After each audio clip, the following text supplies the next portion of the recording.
اظہار کیا جاتا ہے اور اس غم کو دل میں جگہ دے کر اپنی زندگی سنوارنے کی کوشش کی جاتی ہے۔ اس ماہ مقدس کے اندر ہم سب جانتے ہیں کہ 10 محرم الحرام ایک ایسی تاریخ ہے اس دنیا کے لیے،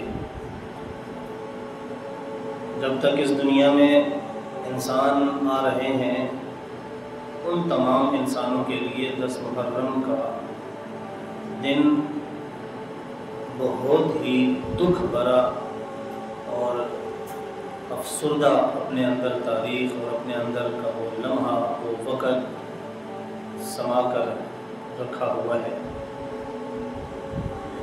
الفاظ کم پڑ جاتے ہیں 10 محرم کی تاریخ کو بیان کرنا، یا یکم محرم سے لے کر آخری محرم تک کی وہ تمام تاریخوں کی باتیں لوگوں تک پہنچانا، الفاظ کم پڑ جاتے ہیں۔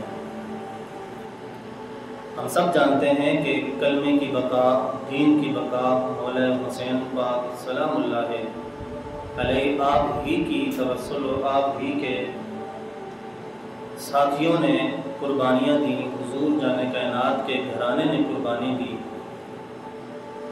اللہ رب العزت نے صرف حضور کے گھرانے کو ہی وہ مقام، وہ صبر عطا کیا تھا۔ دنیا میں کوئی ایسا خاندان اور نہیں کہ جس کو اتنی بڑی آزمائش سے گزارا گیا ہو۔ کوفہ والوں کو معلوم تھا کہ حسین صحیح ہے، حق پر ہے، لیکن اس کے باوجود ظلم اور ڈر کی وجہ سے کوئی بولتا نہیں تھا۔ لیکن کسی نے بھی ساتھ نہ دیا آپ کا، صرف اس لیے کہ اس لعنتی سے ڈرتے تھے۔ اس کی حکومت تھی، اس بیوقوف، اس بغیرت، اس جہنمی کی حکومت تھی کہ جس سے لوگ ڈر کر سونے نبی کے نواسے کا ساتھ نہیں دیتے تھے۔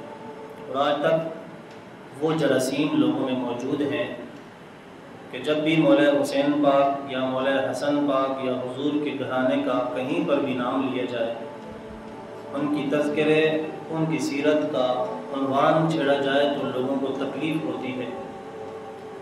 پھر ان کا حلالی ہونا اور حرامی ہونا بھی ظاہر ہوتا ہے۔